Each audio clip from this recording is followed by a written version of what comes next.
Now we're going to do adding and subtracting fractions. When your bottom number, your denominator, is the same for both, you don't have to do anything with the denominator. You just add your top number straight across. So I'm going to do 2 plus 6, which is 8, and my bottom number is a common denominator, and it's going to stay the same. Okay? So if I'm going to do subtraction, it's the same thing. I have a common denominator, the bottom number is the same. I'm going to add my top, or subtract my top numbers straight across. 6 minus 2 is 4. My denominator stays the same. So my answer is 4/11. Now we're going to go into one where the denominators are not the same, and I'll show you how to get a common denominator. Add two fractions that do not have a common denominator. The first thing I want to do is see, can one of these bottom numbers go into the other, and that would make one of them a common denominator. 2 can go into 4, so I think we're going to go with 4 as our common denominator.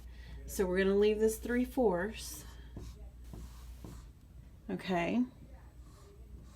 But I have to figure out, what do I multiply 2 by to get 4?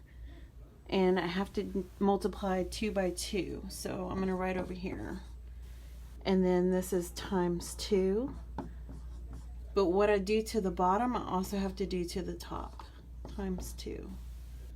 And then that would be 1 times 2 is 2. Now 1/2 is equal to 2/4, but now I have a common denominator, so I'm going to bring my 2/4 down here. And now that I have a common denominator, I don't do anything with the bottom. And I add straight across. 3 plus 2 is 5. And that is my fraction. It's a mixed fraction, but it will still work. The same way that we just did the adding fractions without a common denominator is the same way that we're going to do subtracting.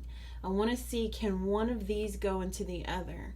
2 can go into 10 evenly, so we're going to do 10 as our common denominator. I'm going to bring that 7/10 down. I'm not going to do anything with it. It's going to stay the same. But I have to say, okay, 2 times what equals 10? 2 times 5 will equal 10. So I'm going to do times 5. And then what I had to do to the bottom, I have to do to the top. So 2 times 5 is 10. 1 times 5 is 5. 1/2 is the same as 5/10, but this is our common denominator. So I'm going to bring this 5/10 down. My common denominator does not change. 7 minus 5 is 2. So 7/10 minus 1/2 is the same. It comes out to 2/10. 2/10 is our answer.